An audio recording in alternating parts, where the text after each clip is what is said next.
Radio Pax. Bienvenido a Radio Pax. En este episodio vamos a estar analizando las afirmaciones más controvertidas de la Iglesia Ortodoxa desde una perspectiva crítica, bíblica y teológica. Vamos a explorar también sus posiciones sobre la autoridad eclesiástica, la tradición, los concilios y su relación con el cristianismo primitivo. ¿Realmente la Iglesia Ortodoxa representa la continuidad de la Iglesia de los Apóstoles? Acompáñanos en este desmontaje teológico donde separaremos la verdad de la ficción. Bienvenido una vez más a Radio Pax. Yo creo, hermano, que es un tema del cual se habla poco, porque yo he visto a veces que también muchos hermanos evangélicos tienen a los ortodoxos como en alta estima, como que pareciera que los ortodoxos a nosotros nos aceptan más que los católicos romanos, y como si nosotros tuviéramos más similitud con los católicos ortodoxos, lo cual es totalmente falso. Si supiéramos realmente lo que ellos piensan de nosotros, se nos caerían de la gracia, como se dice en el mundo católico. Los ortodoxos condenaron el protestantismo en varias ocasiones y en varios concilios lo han condenado. De hecho, una de las respuestas que dieron los ortodoxos a las confesiones de fe protestantes, sobre todo a la confesión de Augsburgo, si no estoy mal, fue una condena total. Es decir, no nos vamos a hacer ciegos de que ellos aborrecen el protestantismo y lo ven como una hija mal parida del catolicismo romano. De hecho, yo lo he venido diciendo aquí. Sin embargo, me pareció interesante traerte, Salvador, porque estuve viendo un programa donde les tiras palo a los ortodoncias y me gustó lo que dijiste. Varios puntos. Primero, ellos no han evangelizado, no han salido de las paredes del Monte Athos. Segundo, que siguen una tradición supuestamente apostólica, patrística. Tercero, que ellos sí conocen correctamente lo que es la verdadera interpretación, etcétera. Que ellos no son como el papismo. Es un papismo sin papa, literalmente. Pero bueno, hoy vamos a meter palo a la ortodoncia, mi querido Salvador, y le mandamos un saludo a la gente que está conectada desde tu canal. Pero bueno, mi querido Salvador, ¿por qué hay evangélicos que se sienten un tanto atraídos a la ortodoncia? Yo creo que es porque se conoce poco la Iglesia Católica Ortodoxa. Ya vemos que los ortodoxos, al menos aquí en mi ciudad, no hay ninguna iglesia ortodoxa. Hay algunas en la ciudad de Uruapan, hay algunas en Morelia, pero no son reconocidas por los ortodoxos orientales. De hecho, algunos orientales dicen que son sectas que se han puesto el nombre de ortodoxa, pero que no tienen en sí esa sucesión apostólica. Entonces, yo siempre he pensado que si la evangelización del cristianismo, el evangelio, dependiera de Oriente o dependiera de los ortodoxos griegos, el cristianismo sería un fracaso. Sería un fracaso, ¿por qué? Porque realmente ellos no han evangelizado. Lo que hacen, y todo esto tiene que ver precisamente con el Estado. Si vemos también el modus operandi de la Iglesia Católica de Occidente, tampoco nunca evangelizó a la manera que sí lo hicieron los puritanos en el siglo XVI.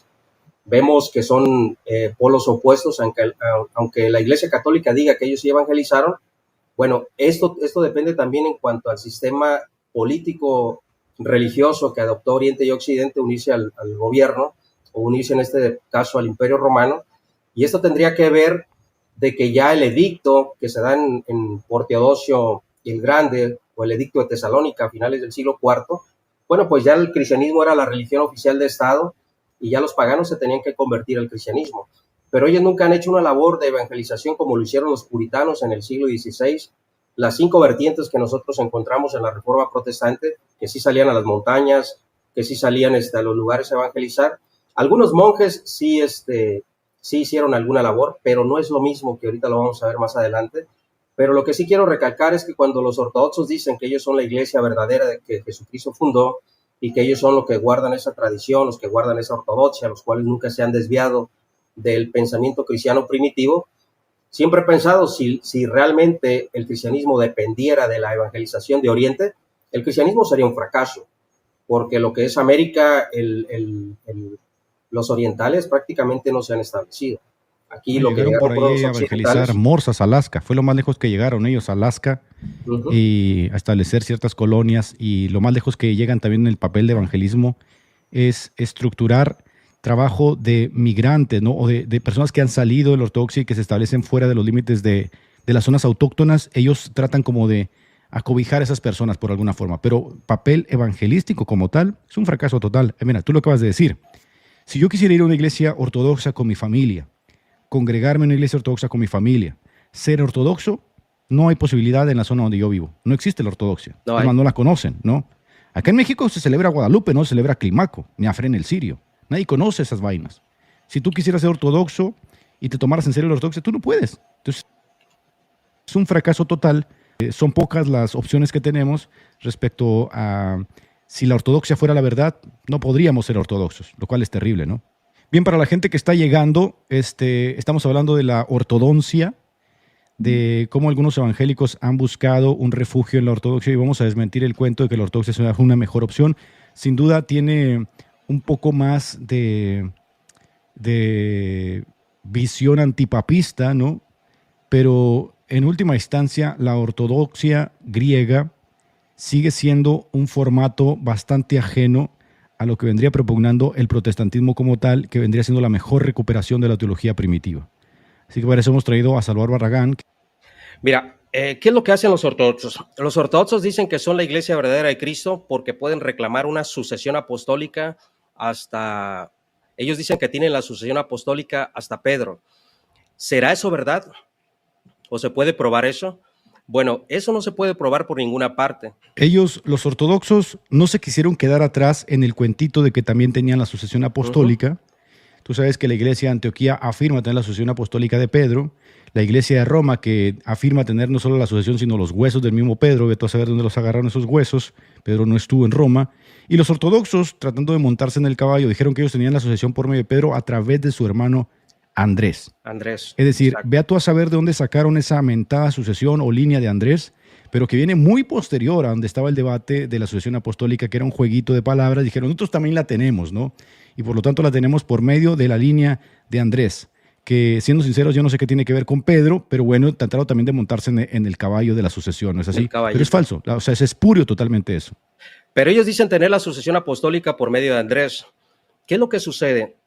Que el doctor Justo L. González, en la página 40, de ahí es donde saqué el dato, nos dice que la sucesión apostólica que empezó a reclamar Bizancio, que después llevó el nombre de Constantinopla, fue una lista inventada, fue una lista que no existía. Igual pasa con Alejandría, que según Juan Marcos, el discípulo de Pedro, es quien lleva el evangelio ahí, tienen una sucesión apostólica. ¿Por qué? Porque este relieve que se da de la sucesión apostólica se llegó a pensar que toda iglesia que no podía reclamar para sí una sucesión apostólica prácticamente no era iglesia de Cristo, lo cual ese no es el sentido de Irineo. Irineo, cuando está haciendo una respuesta en contra de las herejías, es contra el gnosticismo, contra los valentinianos, contra los marcionistas, ya que ellos fueron los primeros que sacaron una lista de sucesión apostólica. No fueron los católicos romanos los que la tuvieron, fueron los gnósticos. Por lo tanto, cuando da esa respuesta a Irineo a una sucesión apostólica, no es en el sentido de reclamar una primacía o de hacer a Pedro papa o hacer patriarca a Andrés o a Juan Marcos o a los apóstoles, no.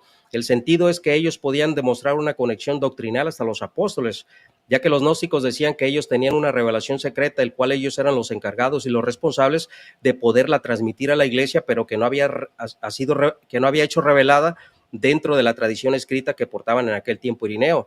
Por lo tanto, después la Iglesia Católica Romana, cuando se da el edicto de Milán, igual que Bizancio, y cuando se hacen o la pentarquía, cuando la realiza Constantino, lo que son los patriarcados empiezan a recibir esos beneficios de parte del imperio.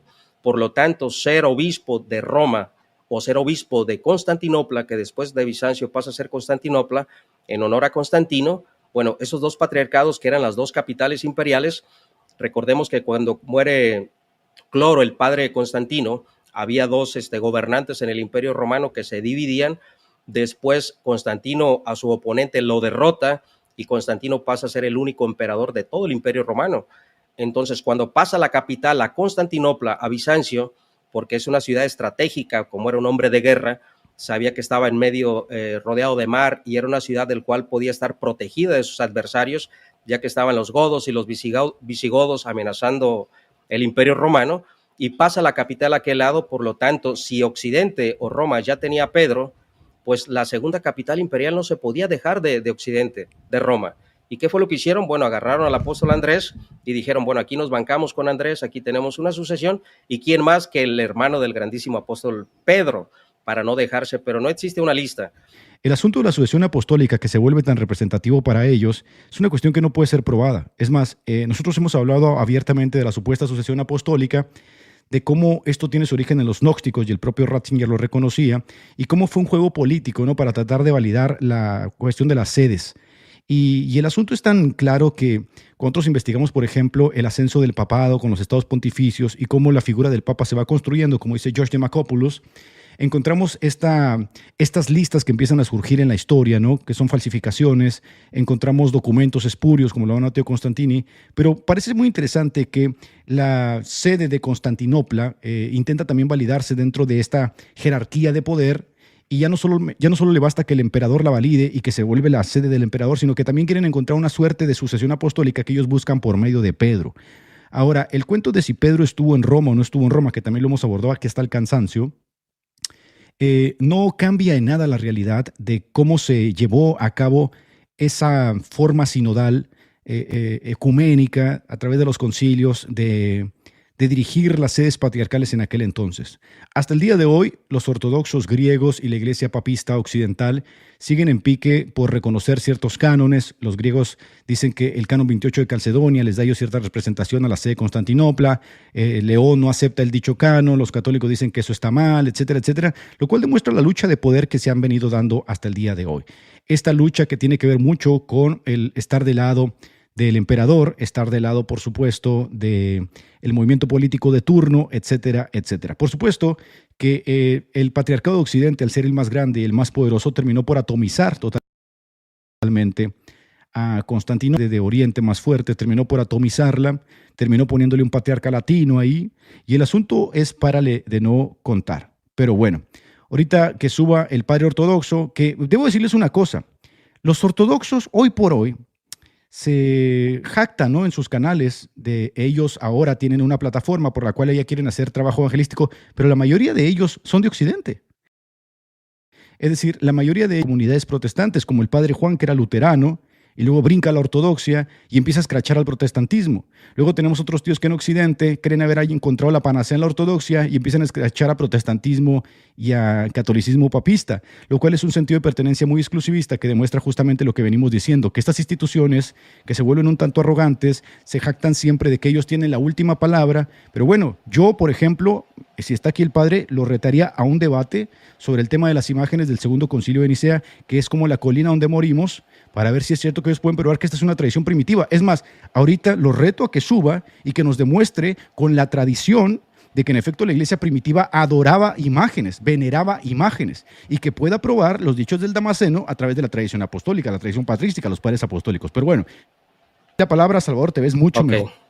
Gracias. Entonces, decía que esta sucesión apostólica que reclaman los ortodoxos griegos fue por cuestiones también de no dejarse por ese lado de lo que es Occidente, lo que es Roma, y había muchas tradiciones acerca de Andrés, a donde se había ido, se empezaron a inventar muchas leyendas acerca de los apóstoles. Por lo tanto, cuando Constantinopla empieza a reclamar esta sucesión apostólica por Andrés, y se dice, ¿y de dónde sacan estos datos? Bueno, estos datos que estoy dando, que fue Andrés a predicar al sur de Rusia, estos datos se sacan del libro apócrifo de los Hechos de Andrés. Ahora, fue hasta finales del siglo IV cuando Oriente dice que se encontró los restos del apóstol Pedro en Constantinopla, en el siglo IV. Por lo tanto, se empezaron a crear eso de que Andrés se había llegado al evangelio a Bizancio. Probablemente Andrés estuvo en Grecia, o sea, nadie pone en duda eso, porque se empezaron a inventar un ejemplo. Pedro se decía que había ido a West Ham, hoy en día lo que se le conoce Inglaterra, Wark, en el siglo II, había una iglesia dedicada a Pedro en el siglo II, y se empezaron a inventar muchas leyendas acerca de los apóstoles. Pero esta lista que tienen los ortodoxos griegos para reclamar una sucesión apostólica de Andrés es una lista inventada. No lo digo yo, lo dice el doctor Justo L. González. Por lo tanto, las tradiciones que ellos tienen de que Andrés llevó el evangelio a Bizancio se remonta a un libro apócrifo que son los Hechos del apóstol Andrés. Lo dice Eusebio de Cesarea y dice que fue al sur de Rusia y no a Bizancio. Después empieza a decir que fue a Grecia a predicar, pero todo fue por cuestiones políticas. ¿Por qué? Porque ser patriarca de alguna jurisdicción de la pentarquía, bueno, pues dejaba muchas ganancias y aparte tenía mucha influencia política, civil y religiosa, y estaba al lado del emperador, porque recordemos que ese modelo que seguía la antigua Roma de tener al César y tener mezclada la religión con la política era una forma de controlar a las personas. De hecho, se cree que esa fue la visión de Constantino para poder controlar el imperio y así poder meter los cristianos a la labor política, porque eran personas honestas, y vio un potencial en los cristianos porque eran personas que no eran deshonestas, que no mentían, que no robaban, que no eran problemáticas. Por lo tanto, se dice que vio una buena oportunidad. Lo que me llama la atención del video que acabamos de poner es cuando los ortodoxos griegos dicen San Constantino. Entonces, San Constantino, porque ellos dicen que Constantino, de hecho Constantino es un santo para los ortodoxos griegos.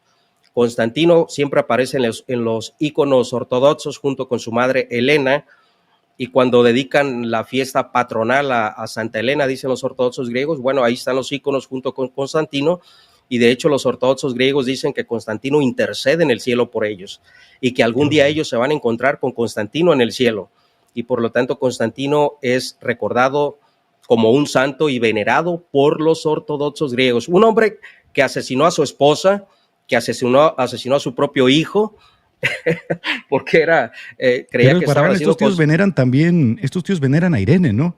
Como la gran defensora de la ortodoxia cuando defendió la veneración de íconos, pero Irene también le sacó los ojos a su hijo, que creo que también se llamaba Constantino, si no estoy mal. Le sacó los ojos al hijo, tremenda bruja esa mujer, ¿no? ¿Qué diríamos nosotros de una mujer que le saca los ojos al hijo y que ahora la tienen como santa o que la veneran o le dan todo este cuento? Dios mío, o sea, es una cuestión bastante tétrica. Pero mira, quiero agregar algo a lo que estás diciendo. Esta construcción de los personajes en este juego político, ¿no? Con las sedes, con el patriarca, con el político de turno, se da también del lado papista, por ejemplo, en el sentido ahorita que decías que se construyeron las listas. Mucha gente tiene en el inconsciente colectivo la idea de que Pedro fue crucificado de cabeza. De hecho, lo encuentras en el arte occidental. Pedro crucificado de cabeza, principales artistas lo presentan así y se ha vendido como una historia, o sea, como historiografía que puede ser probada. Cuando esto también procede de libros apócrifos, de los documentos de los herejes que posteriormente fueron condenados esos libros. Los mismos libros donde dicen que Pedro peleó con Simón el Mago y que los dos volaban, etcétera, etcétera. Otra cosa también, por ejemplo, que mucha gente no sabe, que Juan fue arrojado a un caldero de aceite hirviendo, es apócrifo. Son esas leyendas, esas novelas que se utilizaban para llenar los huecos que los evangelios no decían nada al respecto, pero que se fueron vendiendo con el paso del tiempo como historia. Por ejemplo, el historiador F.F. Bruce dice: es tristísimo que, por ejemplo, el propio Orígenes, el propio Eusebio, hayan caído en estas cuestiones y hayan abrazado estas leyendas apócrifas como si fueran historia y que en el tiempo fueran incorporadas como parte de la historia. Entonces, hoy los católicos, muy quitados de la pena, tanto ortodoxos como griegos, como occidentales, te dicen, esto fue así, ¿no? Pedro fue crucificado de cabeza, Pedro murió en Roma, Andrés fue esto, pero no hay historiografía de eso, no puede ser comprado, son tradiciones, leyendas novelescas. Lo mismo con la perpetua virginidad de María, lo tomaron de otro apócrifo, que viene siendo el asunto de la protoevangelio de Santiago. Lo mismo con la Asunción de María, otro apócrifo, el apócrifo de la dormición, condenado posteriormente por los papas. Es decir, han hecho una construcción, una novela, y te la quieren vender como historia sagrada, lo cual para mí es repugnante. Y los griegos están igual, te venden como historia sagrada lo que es una novela apócrifa, ¿ves? Totalmente de acuerdo. Todas las leyendas que se inventaron fueron de literatura apócrifa. De hecho, esta tradición de que Andrés lleva el evangelio a Bizancio viene de los Hechos de Andrés, y es un libro apócrifo, y es un libro que no es canónico, ni tampoco mucho menos protocanónico. Pero sucede eso, ¿no? O sea, el cisma entre Oriente y Occidente siempre pone el tema de la filioque y la cláusula filioque, pero esto trasciende más allá de la cláusula filioque. Yo a mi opinión y a mi propia conclusión, que estoy de acuerdo con muchos historiadores, porque esta parte también la he leído, realmente los problemas entre Oriente y Occidente no fueron tanto doctrinales, sino que fueron más bien políticos. Fueron políticos. Y vuelvo a repetir, o sea, un ejemplo, ¿por qué Dámaso tuvo que asesinar a su opositor o al candidato a ser obispo de Roma? Porque precisamente ser obispo de una de las sedes de la Pentarquía dejaba muchas ganancias y dejaba esa posición social y política, ser patriarca de alguna de la jurisdicción de la Pentarquía. No se diga lo que es Constantinopla o lo que es Roma. Ahora, cuando este sacerdote católico, el que acabo de poner ahorita, dice que San Constantino, cuando él dice San Constantino y dice que todo esto del edicto de Milán y todo lo que sucede, bueno, hay que verle el lado bueno, ¿no?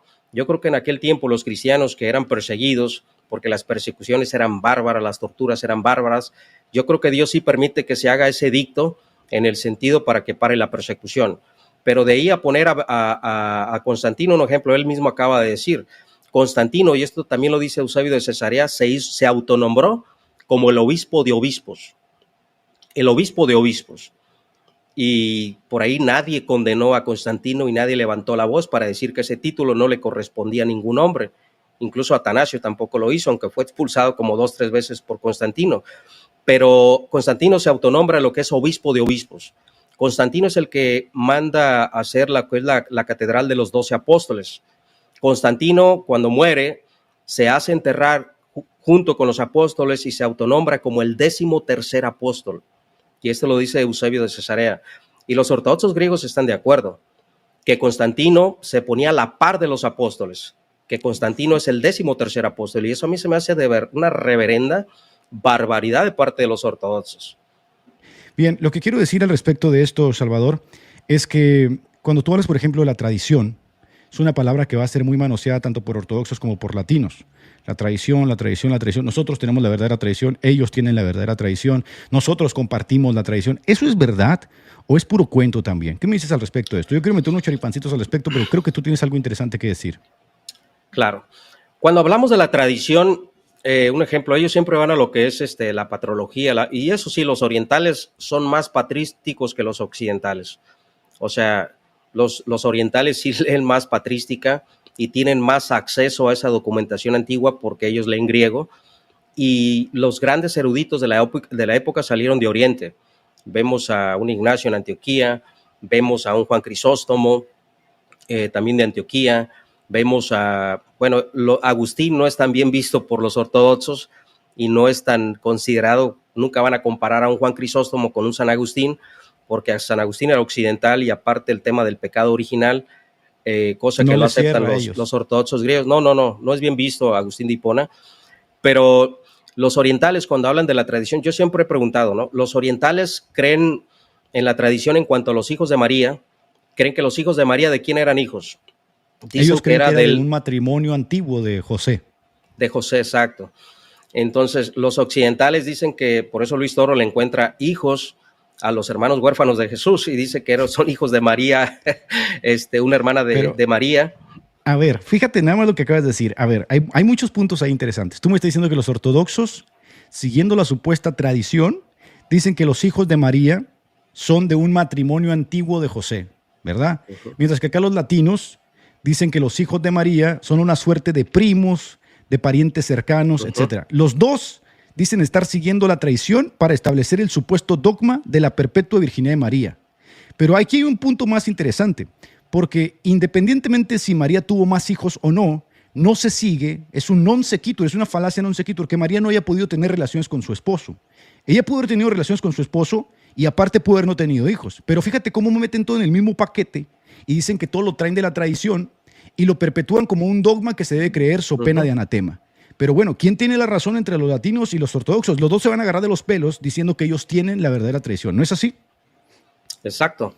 De hecho, esa pregunta yo se la he hecho, se la tiré por ahí a José Plasencia, no la quiso responder. Ustedes dicen que ustedes siguen la santa tradición y la santa tradición es lo que no quedó escrito. Por lo tanto, ¿cuál de las dos tradiciones es la correcta o es la infalible? No se sabe. Y eso también sucede con la sucesión apostólica. Encontramos la lista de Jerónimo y Jerónimo dice que siempre los orientales creyeron que el sucesor inmediato de Pedro no fue Lino, sino fue Clemente. Y eso lo encontramos también en Tertuliano. Y la primera vez que aparece Pedro como obispo de Roma, ¿dónde fue? En el catálogo liberiano. Y sabemos que el catálogo liberiano se remonta, ellos dicen que se remonta a Hipólito de Roma, pero no es así. Sabemos que eso se remonta hasta el siglo VI, siglo VII, pero también es un documento espurio que se remonta hasta la época medieval. Y se cree que eso fue parte de las falsificaciones y los decretales que hicieron los occidentales para catapultar un papado. Pero te digo que todo esto fue política. ¿Qué es lo que sucede cuando al patriarca de Constantinopla se le da el título de patriarca universal? ¿Por qué no invitaron a Dámaso a ser partícipe del segundo concilio ecuménico, el primer concilio de Constantinopla? De hecho, cuando se hace el credo constantinopolitano no participó Occidente. ¿Pero por qué?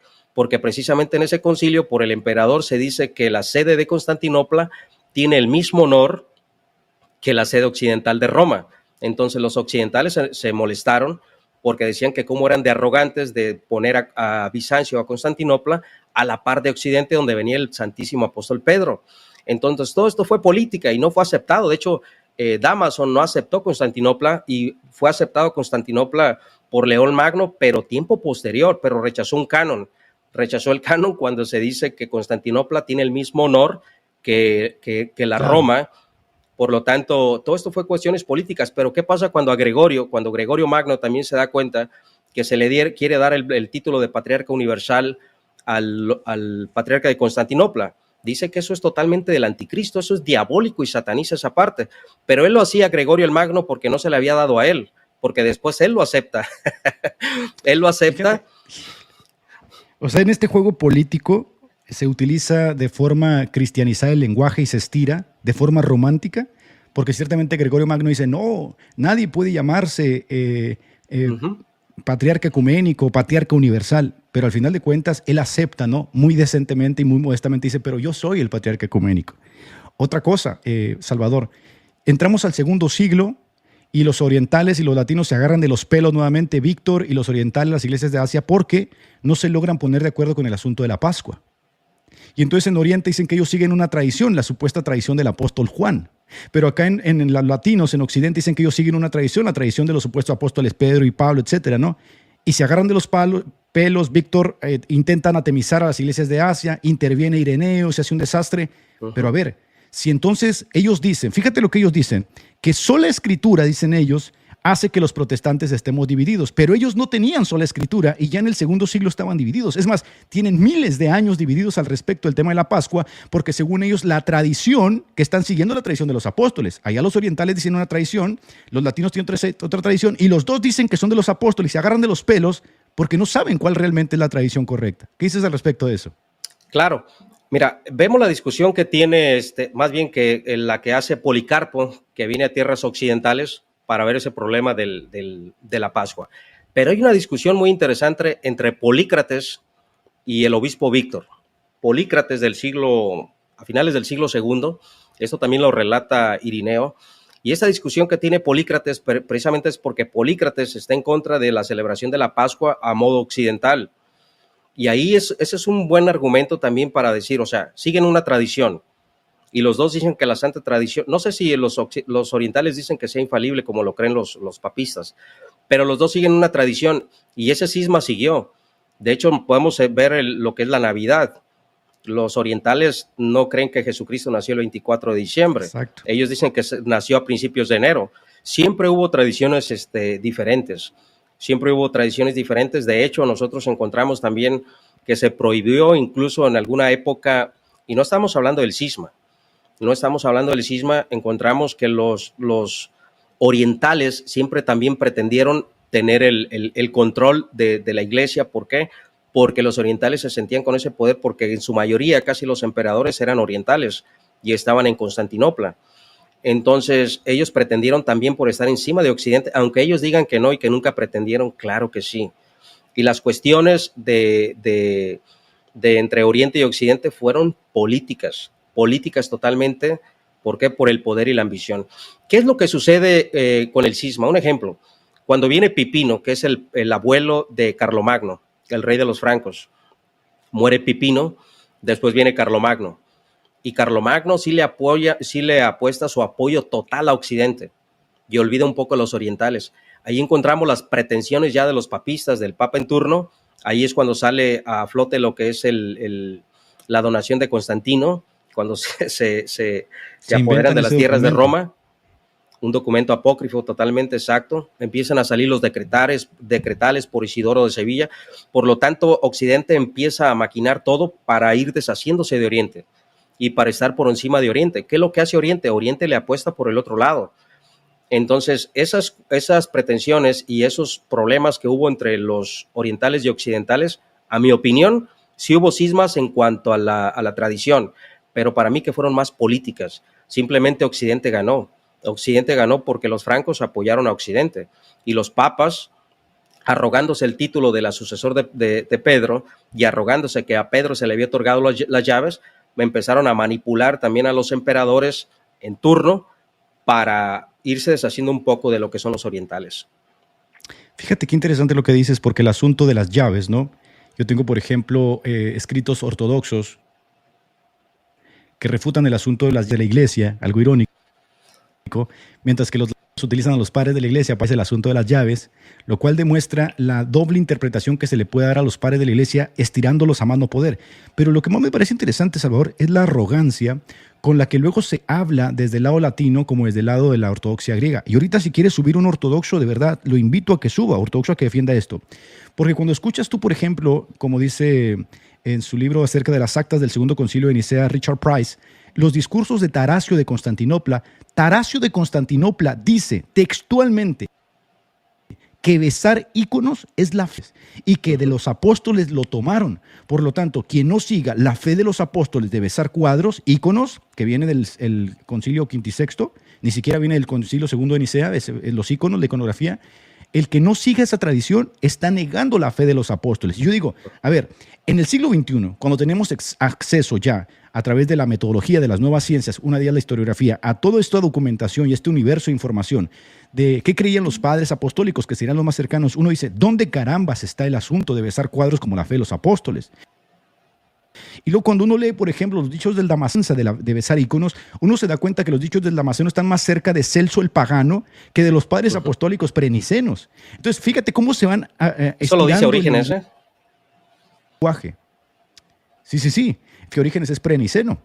De Orígenes estaba en contra del uso de las imágenes para culto religioso. Fíjate cómo se va estirando el lenguaje, ¿no? Hasta que queda clavado en el inconsciente y de una forma descarada, el católico aparece y te dice, Mateo dice 18, y ya piensan que eso como una suerte de mantra mágico soluciona el problema. Y por otro lado, los orientales dicen, no, los padres de la iglesia, la patrística te dice que besar, pero es que es una arrogancia y un descaro, y no solo eso, sino un insulto a la inteligencia de la persona que le gusta estudiar, que nos prueben pues eso, o sea, hay algún ortodoxo que no lo pruebe. Te dejo la palabra. Claro. Mira, en cuanto a la tradición, los orientales le dan la comunión a los niños.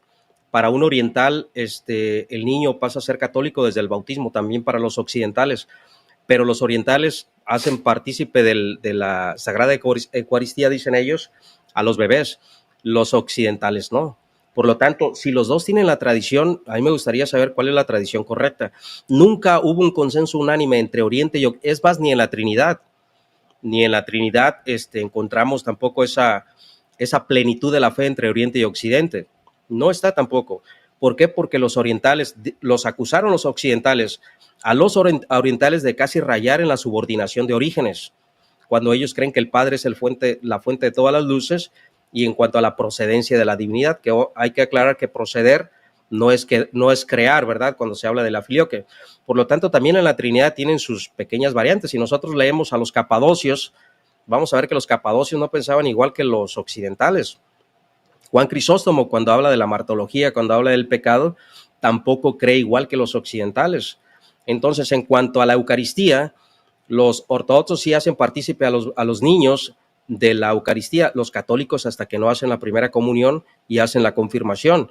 Por lo tanto, ahí no encontramos una tradición exactamente igual. En cuanto a los íconos, si nosotros leemos a Epifanio de Salamina creo que es el que les da más duro a ellos. Dice que cuando entra a la iglesia ve una cortina por ahí pintada con las imágenes de Cristo y dice Ni que eso siquiera no le sirve llama más Cristo, que Salvador. Ni siquiera le llama Cristo. Dice un hombre colgado, dice. un hombre Una colgado, tela exacto. De un hombre colgado. Y dice que eso nada más sirve para cobijar a un mendigo de la calle. Sí, que la usaran para cobijar a un mendigo. Cuando vemos a Eusebio, también que lo manda a llamar la hermana de Constantino, Constancia, y le pide una imagen de Cristo, dice, ¿ustedes cuándo han visto al Verbo encarnado? O sea, se le hace una falta de respeto a Eusebio que le pidan imágenes de Cristo, mucho menos de María. O sea, todas esas catacumbas que hoy en día tienen los orientales y los occidentales para reclamar que ya en el primer siglo, en el segundo siglo, había imágenes de veneración, de culto, todas esas imágenes son restauradas, porque recordemos que los maometanos, cuando invadieron Tierra Santa, destruyeron absolutamente todo, excepto una capilla que dejaron por ahí, que es peleada por Oriente y Occidente, y creo que los 5 patriarcados la custodian y se pelearon por ella en algún tiempo. Incluso el cráneo del apóstol Andrés lo agarró Occidente y castigó a los orientales durante muchísimos siglos porque no tenían la cabeza de Andrés. Se la regresaron el siglo pasado Entonces, todo este misticismo por parte de los orientales, yo creo que los orientales son más místicos que los occidentales. ¿Por qué? Porque ellos creen en la teosis. La teosis la plantea Atanasio. Sí, pero acuérdate que los ortodoxos le juegan más a la fe apofática, es decir, la teología apofática con diferencia a la teología catafática de Occidente. La teología catafática que se desarrolla a través de la escolástica medieval es totalmente contraria a la fe mística monacal, apofática, interiorizada y mística de los ortodoxos. Entonces, hay también un mar de diferencias en ese asunto, ¿no? La forma, la metodología en que ellos hacen teología. De hecho, los ortodoxos van a criticar muchas veces a la escolástica medieval porque la escolástica va a encumbrar mucho a la razón para tratar de hacer teología. Ellos dicen que no es necesario tanto. Y es el cuentito, por ejemplo, del tema de la transustanciación. Los latinos, por ejemplo, siguiendo las disquisiciones de Aquino, que bebe mucho de las categorías de Aristóteles, elabora este asunto, enarbola este asunto de la transustanciación, y los ortodoxos no quieren ir más allá, ¿no? Lo cual te demuestra mucho que si ellos compartieran, como dicen, la tradición de los primeros siglos que estuvieron unidos por 1000 años, no habría diferencias, porque supuestamente estos loquitos dicen que las diferencias las da sola Escritura. Pero mire, Salvador, aquí estuvo Plasencia y yo le dije, los ortodoxos zambullen a la gente 3 veces, porque ellos creen justamente que esta es la tradición. Es decir, no hay bautismo si no te zambullen 3 veces, incluidos los bebés. Acá en el lado latino, eso lo hace el camino catecumenal, que intenta recuperar la visión patrística. Pero la mayoría de nosotros nos echaron agua en la mollera. ¿Qué significa esto? Que también en eso difiere la tradición. ¿Cuál de ellos tiene la supuesta tradición? Ahora, esto no sería problema si ellos no dijeran que la tradición está igualada al nivel de la Biblia y que entonces que tenemos que contenerla porque no sabemos cuál. ¿Ves? Claro. Exactamente. Entonces, otra cosa que hacen los orientales, hablaba yo de la teosis. La teosis habla Atanasio. Por eso el protestantismo ha acusado a los orientales de que son neoplatónicos. Si nosotros, la teología oriental es neoplatónica y se acerca mucho al pensamiento de Plotino, eso es lo que he leído de algunos eruditos es correcto. Evangélicos del siglo XVI que siguieron Dionisio. no tanto a Platón, sino a Plotino, y por eso son acusados de neoplatónicos. Y cuando Atanasio propone la teosis, los orientales creen en la teosis, o sea, creen que van a ser Jehová Juniors en el cielo, los occidentales no. Yo pregunto, ¿y cuál es la tradición correcta o cuál es la interpretación correcta? Y sacan de contexto a Pedro cuando Pedro dice que seremos partícipes de la naturaleza divina. Atanasio entendió que esa naturaleza divina iban a ser Jehová Juniors en el cielo como Cash Luna, y por ahí se tragan ese cuentito los orientales y los occidentales no. Pero aquí has dado tú al clavo en un punto elemental de la discusión, que es el asunto de la recuperación teológica del texto, desde la crítica textual, de la alta crítica, del método histórico crítico, de la cual no participaron los católicos latinos hasta bien entrado, la década del siglo XX, no sé, 2000 y tantos, y los ortodoxos se niegan a hacerlo porque los ortodoxos ni siquiera quieren entender que existe y que la alta crítica, la crítica textual, la morfosintaxis, pueden extraer el significado del texto mucho mejor que como lo hacían ellos con la escuela de Alejandría, que era netamente especulativa. Acuérdate que estas escuelas que dominaban la metodología del acercamiento al texto, que era una forma crítica, más histórica, que era la escuela siríaca, antioqueña, y la de Alejandría era mucho más especulativa. Los ortodoxos siguen siendo muy especulativos. Atanasio era especulativo, Crisóstomo era mucho más especulativo. De hecho, es Agustín el que logra a la especulación un tono más abajo. Entonces, ¿qué te demuestra esto? Que en efecto, incluso los papistas romanos le llevan muchos pasos adelante a los ortodoxos griegos en cuanto a la recuperación del texto. Los protestantes nos los comemos a los dos. Sí, los orientales están en un ejemplo. Leemos la escuela de Alejandría de Clemente y su alumno, el gran Orígenes, que tengo entendido que es el primero que usa la palabra hermenéutica en la historia del cristianismo. Y recordemos que esta palabra hermenéutica desciende del dios Hermes, de los griegos.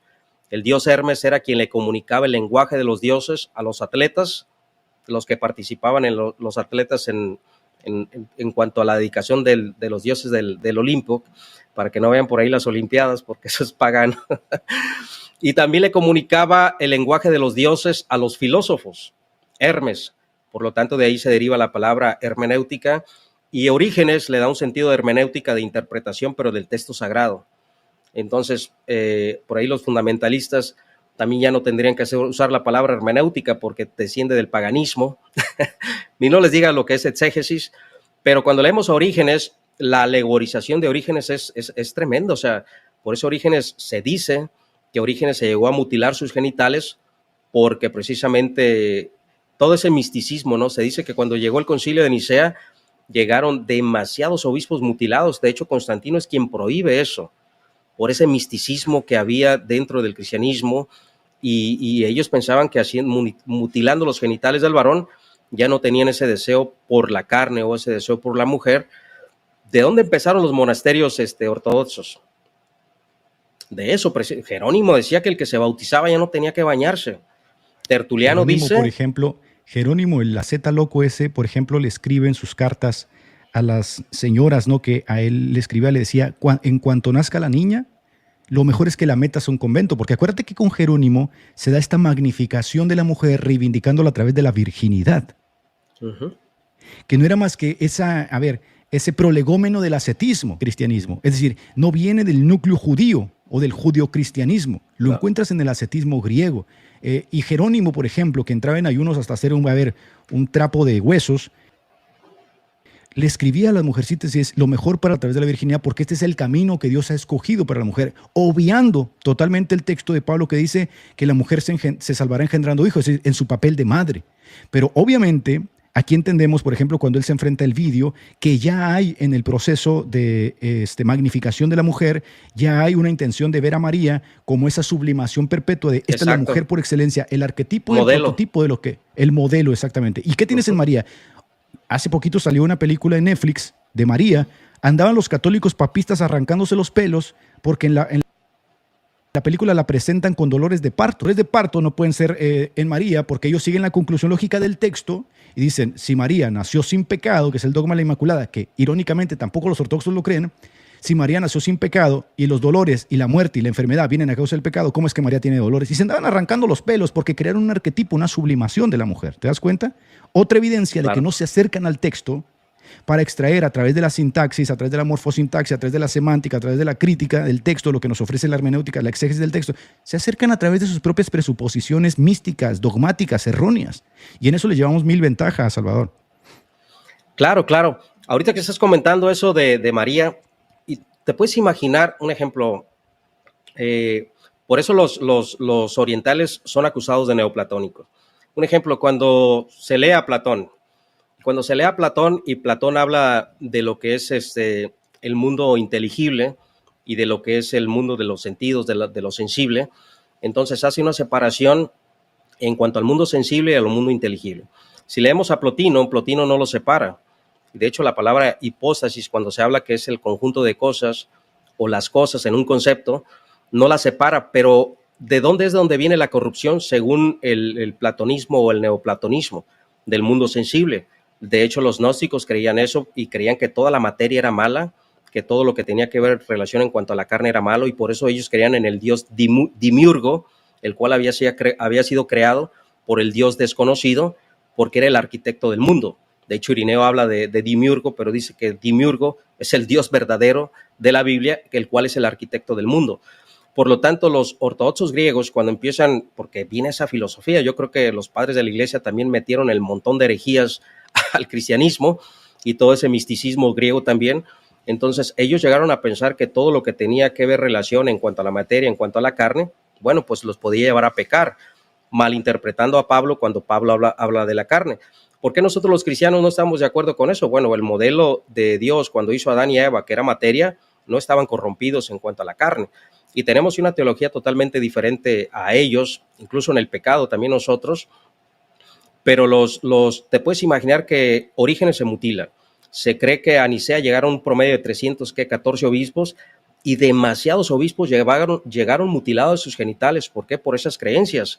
Ahora, tú te puedes imaginar que para ellos era pecado o no era algo visto bueno, no pecado, porque muchos eran casados, pero muchos, para evitar ese deseo carnal por una mujer, pues preferían hacer ese acto totalmente sádico, ¿no?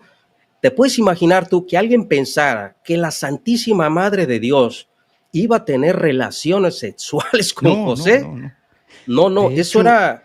Es bochornoso para ellos, chocante, porque ellos dignificaron la virginidad por encima incluso del matrimonio en algún momento de la historia. Después los latinos quisieron reivindicarlo con el sacramento, el matrimonio.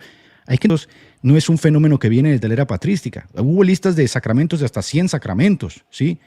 Pero acabas de decir algo muy interesante, porque ya Pablo se encontró con estos loquitos en Colosas cuando le dice, este culto de no toques, no palpes, no gustes, no disfrutes, reputación, dice, en el culto privado entre las personas. Este tío es más espiritual, mira, sapo de huesos y es monje. Poder contra los apetitos de la carne. Y es, por ejemplo, los padres del desierto, ¿no? Que se fueron a encerrar ahí en las cuevas con pan y con agua, los loquitos, en vez de ir a evangelizar y ser la luz del mundo, fueron a encerrarse a cuevas, que cuando tú lees los escritos, tú te das cuenta que muchas de las proyecciones que ellos tienen en esta tensión psicológica es sexual. Que se les aparece el diablo vestido de una mujer, dicen ellos. Ajá. Que el demonio sexual los atacaba por la noche, lo cual es una proyección netamente de la tensión psicológica en la que estaban inmersos, porque trataban de sublimar los deseos sexuales y los deseos sexuales no se subliman. ¿Qué pasa? Que muchos de ellos no tenían el don de castidad, Salvador. No tenían ningún don para sus apetitos sexuales. Y Orígenes, interpretando el texto de algunos se hicieron eunuco por los reinos de los cielos, dijo, yo soy de esos que se hacen eunuco, y se tijerió los cocos. ¿Qué te demuestra esto? La ignorancia que estos tíos tenían justamente al hacer exégesis. Y acuérdate tú que de Orígenes de Alejandría y Clemente de Alejandría nace la ideita esa estúpida del purgatorio, que después va a estar hasta el cansancio para construir el domo de la capilla de Basílica de San Pedro y que va a terminar detonando, como dice Teófanes Egido, con la Reforma Protestante. Entonces, todas estas creencias tienen repercusiones y estas repercusiones tú no las puedes obviar, como, sí, San Orígenes, bueno, ni siquiera sé si le digan santo porque hizo locuras, pero de ahí vienen todas estas locuras. De hecho, tener a los padres como, el pináculo de la exégesis es una locura total. Muchos de ellos, por ejemplo, en el lado latino no hablaban griego, no dominaban el hebreo.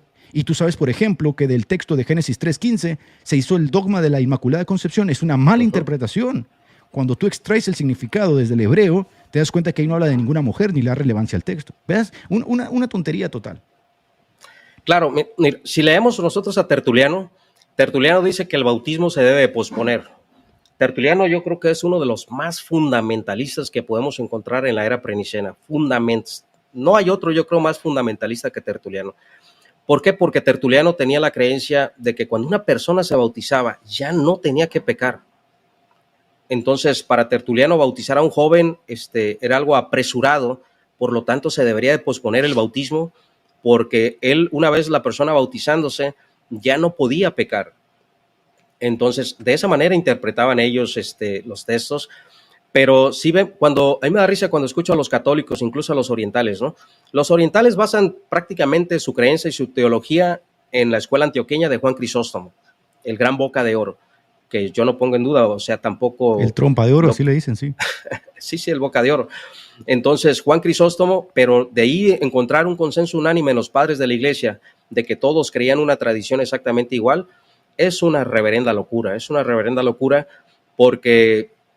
Un ejemplo, cuando los occidentales dicen que ellos siguen la misma tradición. O sea, en la era prenicena tú te vas a encontrar la cantidad de opiniones dentro de la patrología.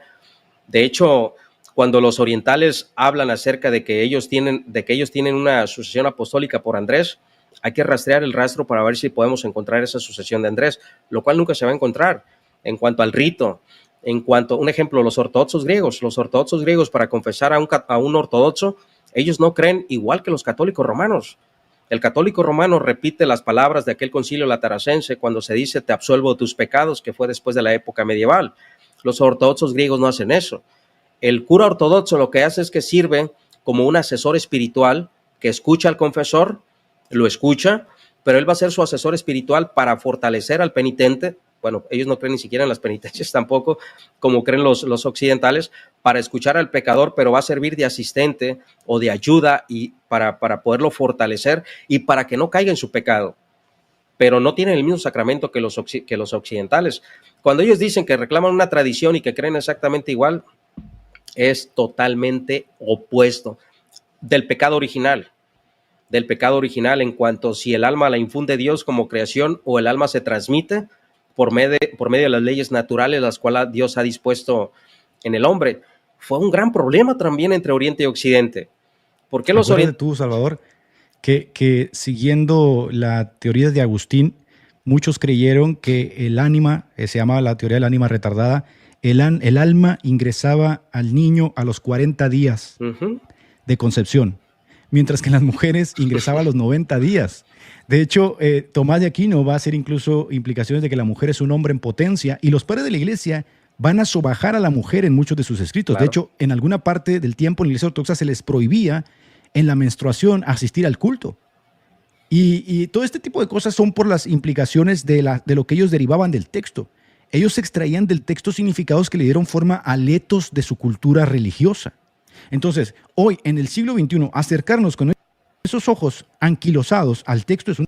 Pero lo más arrogante de todo esto es que ellos te dicen, esta es la fe de los apóstoles. ¡Ay, caramba! ¿Y cuándo los apóstoles anduvieron besando cuadros? Porque Tarasios de Constantinopla sentenció que él no quería ser encontrado con el anatema del Segundo Concilio de Nicea, por supuesto, que anatemizó a todos aquellos que no crean en la fe de los cuadros. Él no quería ser encontrado en el anatema porque era algo terrible, debido a que esta era la fe de los apóstoles. Bueno, yo reto a un ortodoxo que me diga dónde los apóstoles andaban besando cuadros, íconos, postrándose ante ellos. No hay una sola evidencia, ni siquiera los padres prenicenos en los primeros 300 siglos de la iglesia.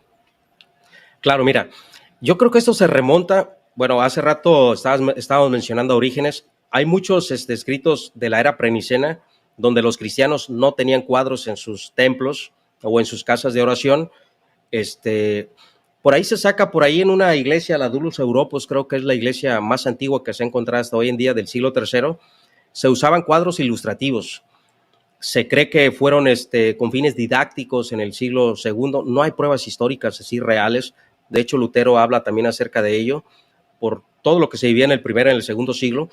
Pero el ortodoxo, no sé si me puedes poner aquí el video que puse para comentar rapidito. Ahí va, todo este tiempo del Imperio Bizantino y se desarrollan de la misma forma hasta el día de hoy. Sí. Como un legado maravilloso, como un santo legado. Así es. Bueno, yo quiero terminar comentando que de verdad, para mí, el emperador San Constantino es un personaje que yo veo con mucho cariño, porque es este personaje inspirador, es un personaje que cambia el mundo, cambia su época, marca un antes. Pásale ahí poquito, mira.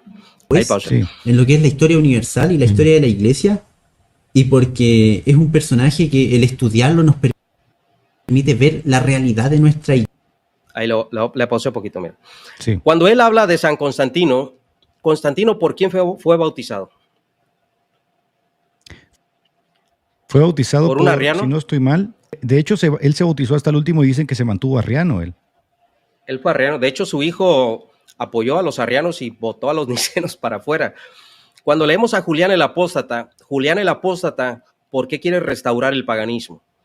Porque Julián el Apóstata dice, que era del linaje de Constantino, dice Julián el Apóstata que los cristianos mataron a toda su descendencia, a toda su familia. ¿Por qué? Porque los nicenos no querían que llegara un emperador arriano porque los iba a votar del imperio. Por lo tanto, ellos se sobreprotegieron y esas son las crónicas que relata Julián, y por eso él quiso restaurar el paganismo, porque vio al cristianismo como un peligro. Y todo eso, ¿por qué sucedió? Por la ambición, por el poder. Eso cuando dice el ortodoxo griego que fue el imperio bizantino y que San Constantino, o sea, todo se movió por pura política. Entonces Julián el Apóstata quiere restaurar el paganismo porque él acusa a los nicenos de haber asesinado a su familia porque temían que llegara un emperador arriano al trono y sacara a los nicenos, porque así se movían, ¿no? ¿Qué es lo que sucede con Constantino? Constantino fue bautizado por un arriano. Tanto los orientales y los occidentales condenan el arrianismo. ¿Y cómo pueden tener a San Constantino por santo, como dice este hombre? Cuando Constantino cambia o hace la ciudad, o más bien le cambia de nombre a la ciudad de Bizancio por Constantinopla, él siguió siendo pagano. Él siguió siendo pagano. La mayoría de historiadores dicen que siguió siendo pagano y siguió adorando al dios Sol Invictus, al dios de sus padres. Es más, cuando él traía su carruaje, traía la cruz de Cristo y traía el báculo del dios Sol Invictus, y decía que tenía mucha similitud el dios de los cristianos con el dios de sus padres. Por lo tanto, cuando llega a Constantinopla, él siguió adorando a los antiguos dioses de Roma, por eso se cree que fue un político y una estrategia de guerra. Ahora, cuando este hombre dice, ahora sí, no sé si puedo seguir corriendo el video porque va a decir una barbaridad aquí. Iglesia, porque de repente ya aquí quiero decir algo. Padre, ¿me da permiso? Adelante. Hay personas que llegan aquí o en otras partes y nos dicen, es que la Iglesia Católica fue fundada por Constantino. Y aquí estamos precisamente hablando de Constantino, y en los programas anteriores explicamos lo que fueron los 3 siglos previos de historia de la iglesia, y que venga estas personas a decir, no, que Constantino hizo la iglesia, que Constantino inventó esto, y ya en Roma, por ejemplo, ya habían como 30 papas de Roma que habían pasado, entonces que vengan personas a decir que Constantino inventó algo aquí, para nada, todo lo contrario. Ok, lo que está diciendo aquí el ortodoxo habla de San Constantino, y dice que Constantino intercede en el cielo por los ortodoxos griegos. Vea usted la reverenda locura de estos hombres. Por eso, incluso Teodosio, quien da el edicto de Tesalónica, cuando el cristianismo se hace la religión oficial de Estado, también los ortodoxos tienen una imagen de ese emperador tremenda, y ese emperador fue un sanguinario, pero como no tenemos una idea, que mandó quemar todas las sinagogas judías, expulsó o sea, hizo una barbarie, aunque nosotros sabemos que los judíos son bárbaros, o sea, en el Talmud, y siempre se han expresado pésimamente del Señor Jesucristo, pésimamente, o sea, siempre, esto no es algo nuevo, esto viene desde tiempos antiguos, y de la manera en que nuestro Señor Jesucristo fue engendrado, totalmente blasfemo los judíos, pero este hombre, este emperador, era totalmente bárbaro también. De hecho, leemos a Ambrosio de Milán cómo condena esa barbaridad que hizo Teodosio. Entonces, todos los emperadores que estuvieron a favor de los ortodoxos, pues son beatificados por ellos, porque dio ese beneficio a los ortodoxos griegos. Cuando habla de Constantino, cuando dice que Constantino intercede en el cielo por ellos, y que un día lo van a ver cara a cara, que están de acuerdo que Constantino era el 13º apóstol, que se hizo enterrar junto con los 12 apóstoles, por esa superstición de los padres de la iglesia. Claro. Empezamos a ver en el siglo II, cuando los cristianos empezaron a ser perseguidos, porque la persecución empezó con Nerón así tan tremenda, como ya lo vamos a ver a finales del siglo II, cuando ya la persecución es de manera general en todo el imperio, pero muchos cristianos iban a entregarse como mártires, y el César o el emperador no estaba persiguiendo cristianos en esa época. Los espontáneos les llama Justo González, los espontáneos. Exacto, ajá, porque ellos querían ser recordados como mártires. Entonces empezaron con la superstición de que si plantaban una capilla o una iglesia debajo de los restos de un apóstol, empezaron con ese misticismo y con esa superstición de que ahí había más poder y más milagros. Eso fue una tradición también pagana que se metió dentro de algunos padres de la iglesia. Quedó establecido, Salvador, ajá, como parte de los decretos del Segundo Concilio de Nicea, fundar una iglesia debajo de un cadáver putrefacto, una mano ahí corroída, una calavera. De hecho, no se debería fundar ningún templo, ninguno es debajo de un cuerpo putrefacto, porque quedó establecido dentro de los decretos del Segundo Concilio de Nicea, lo cual te muestra la superchería que vienen arrastrando de larga data con los cadáveres y con todo este cuentito de los cadáveres, la exposición de cráneos, el besar manos putrefactas, etcétera, etcétera, porque es superchería. Es decir, a nosotros en el siglo XXI, sin duda la ciencia nos ha ayudado a desmitificar muchas cosas que en otro tiempo se le otorgaban como mágicas o supersticiosas o bendita, etcétera, y nos ha permitido tener un acercamiento mucho más pulcro alrededor del texto. De hecho, sola escritura sería una reivindicación de ese asunto, de reivindicación de la exégesis del texto. Pero estos tíos siguen con estas que supuestas tradiciones, dicen. Uno me dijo, pero es que Policarpo cuando se murió, los discípulos de Policarpo agarraron los huesos y los besaron y bailaron con ellos. Pero, a ver, habría que preguntar, cabezón, si lo que hicieron los discípulos de Policarpo estaba bien o estaba mal. Porque no cualquier cosa que haga uno de estos cabezones nosotros la vamos a emular. Por ejemplo, cuando se hacen, ya te dejo la palabra, las excavaciones en las catacumbas para descubrir supuestamente el tropaión de Pedro, por ahí del siglo XX, tú sabes que se dieron las excavaciones en Roma para descubrir el supuesto tropaión. Dice Oscar Kuhlman que se descubrieron en las catacumbas inscripciones de refrigeriums a Pedro y a Pablo, que era un ritual pagano de Roma donde se le ofrecía comida a los muertos, a los apóstoles. Y Agustín peleó mucho con eso en el siglo IV. ¿Qué te demuestra esto? Que si nosotros encontramos cualquier referencia en la historia, podemos hacer cualquier barbaridad. Pero hoy los ortodoxos ofrecen arroz también a los muertos. Una locura total esos tíos. No, de hecho los ortodoxos son más místicos que los católicos romanos, ¿eh? O sea, los ortodoxos en cuanto a las reliquias. Mira, si nosotros por ahí tengo el libro de Paul Johnson, cuando leemos a Paul Johnson y habla de las reliquias, y de verdad qué desastre era con las reliquias en el siglo IV, un tráfico de reliquias totalmente increíble. O sea, había muchos cráneos de Juan el Bautista. Dice en forma de sátira que si hubieran guardado todas las estillas de la cruz de Cristo, el cual se traficaba en aquel tiempo, hubieran hecho un barco. O sea, fácil. Cuando va Helena a Tierra Santa y según encuentra las astillas de la cruz de Cristo y toda esta superstición también que se daba en aquel tiempo, los orientales creen prácticamente que porque también tienen sus cuerpos ahí putrefactos, igual como lo hacen los occidentales, que el Papa Pío ahí los tienen igual. Los orientales no les ponen, ¿cómo se llama? Esos químicos que le ponen para que no se descompongan los cuerpos. Los embalsaman y luego te vienen con el cuento de que son incorruptos, que el tiempo no les hace nada, les ponen una máscara de cera. Exacto, los orientales no hacen eso, esos sí los dejan podrir, ahí se pudrieron. Ahí están llenos de gusanos, no les importa, ¿no? Esos ahí los tienen disecados, pero ellos dicen prácticamente que el poder de la gracia está infundido en esas reliquias, y sacan de ejemplo los paños de Pablo, ¿no? Cuando encontramos en el libro de los Hechos, y son más místicos y tienen más superstición que los occidentales. De verdad, porque yo había leído a algunos hermanos y alguien así que decía, incluso hermanos por ahí que son conocidos de nosotros, no, es que los orientales casi creen como, no, hermano, ¿qué vamos a creer igual que los ortodoxos griegos? O sea, también están cortados de la misma tijera. Ellos son netamente más fetichistas, más supersticiosos debido a la metodología que utilizan para hacer teología. Si romantizan el lenguaje hasta un punto que el lenguaje puede significar cualquier cosa. Van a agarrar como pretexto algún texto de la Biblia y decir, aquí está la evidencia que puedo tener un cuerpo lleno gusanado y sobre esto voy a construir una catedral. ¿Por qué? Porque todo se vale. Tan solo necesitas encontrar una referencia en los padres de la iglesia y ¡kabum!, ¿no? Se hace la magia. Por eso cuando yo leo, por ejemplo, las descripciones del Concilio de Trento, que dice que ellos siguen el consenso unánime de los padres, ¿dónde está ese consenso unánime? Si Pedro Lombardo intentó buscar el consenso unánime y no lo encontró, nadie lo encuentra el consenso unánime. Y la evidencia es que si hubiera consenso unánime, tanto los griegos como los latinos pudieran estar de acuerdo y el pretexto no sería sola escritura, pero no tienen sola escritura y están divididos hace miles de años, ¿ves? Miles de años divididos. Ahora, algo que no entienden los ortodoxos es que nosotros no decimos que Constantino fundó la iglesia. Nosotros hacemos una distinción entre cristianismo y cristiandad.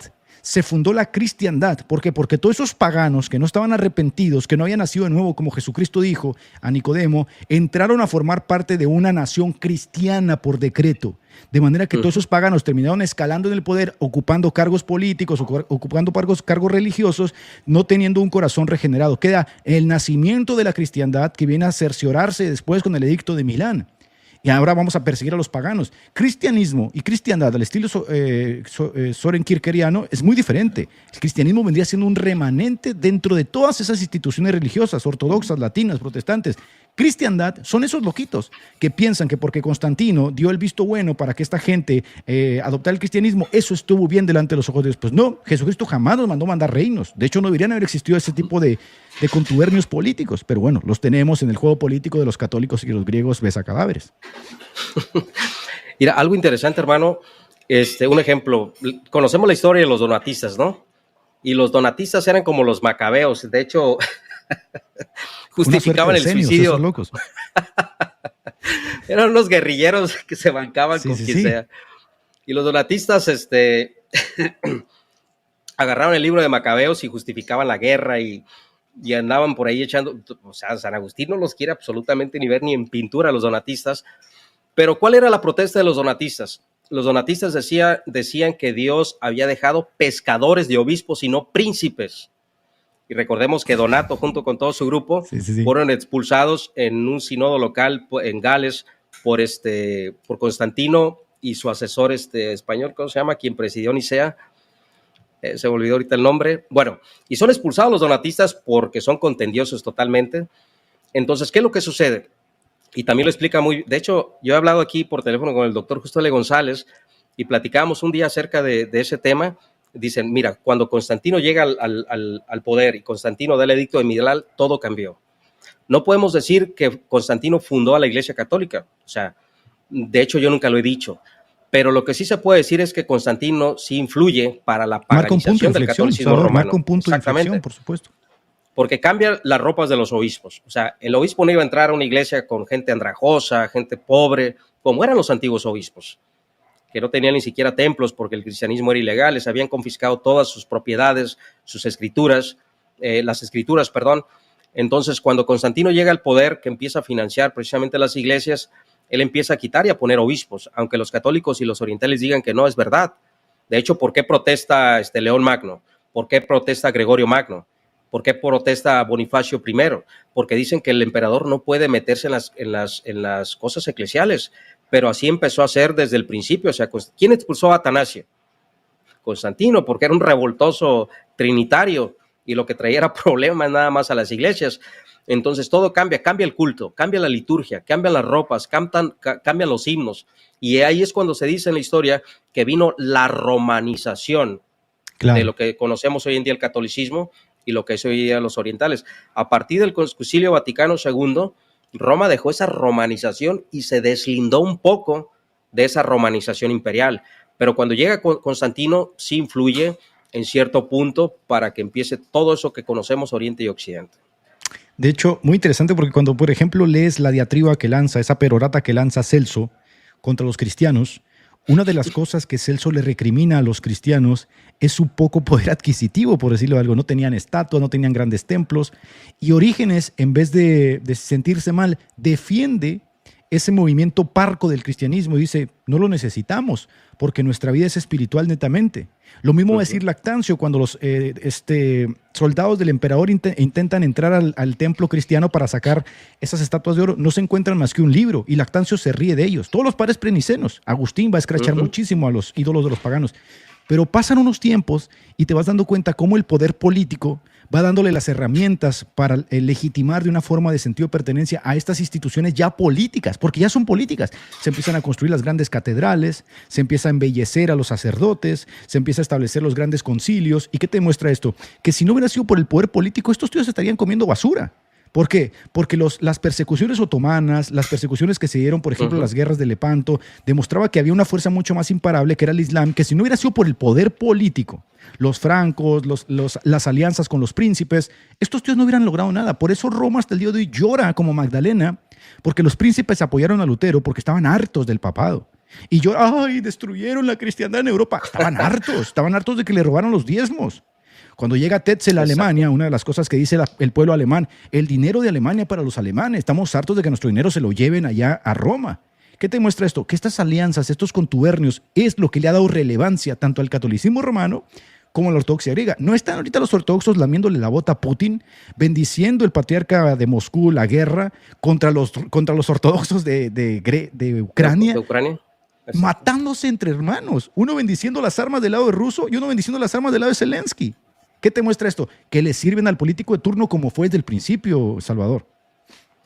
Y esto no es nuevo. Recordemos también el cisma de Aviñón. Un ejemplo, vamos a recordar los caballeros templarios.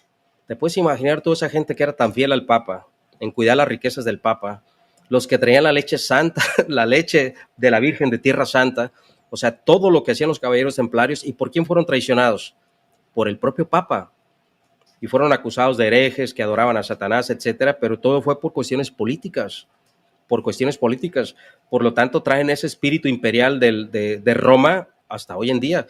Como dijo Lutero, la Iglesia Católica Romana, la papista, es como una mujer de la calle, por no repetir literalmente lo que dijo Lutero, quien le abre las piernas al mejor postor. Exacto. Y eso se ha venido viendo durante todos los tiempos. ¿Por qué ceden los católicos romanos para las persecuciones y son más tolerantes con otras religiones? No sé si te diste cuenta que en Monterrey van a inaugurar una capilla ecuménica parecida a la casa abrámica que está en Dubái, si no mal recuerdo, por allá en Arabia, donde se juntan musulmanes, judíos, chiitas, protestantes, católicos, ortodoxos a rezar y a orar. En Monterrey van a inaugurar una. Entonces, ¿por qué Roma accede a eso?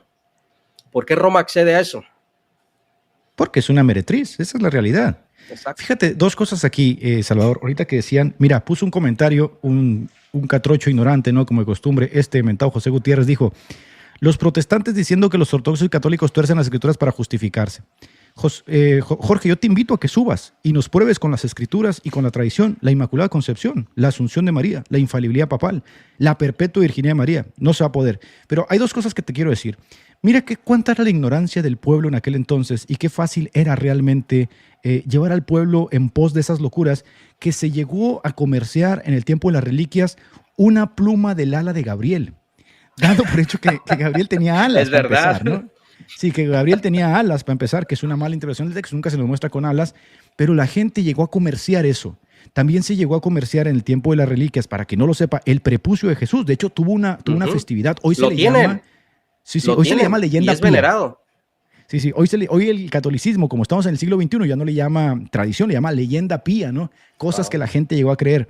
El Leyenda estornudo santa. del Espíritu Santo se llegó a comerciar. Entonces, cuando estos loquitos nos vienen y nos dicen que nosotros torcemos las escrituras, no, gente, lo que pasa es que en el siglo XXI ya no pueden vender esa basura. Lo intentan, porque la gente católica y los ortodoxos están igual de locos. Anduvieron venerando la sangre, hazme tú el favor, licuada, por ahí de Juan Pablo II.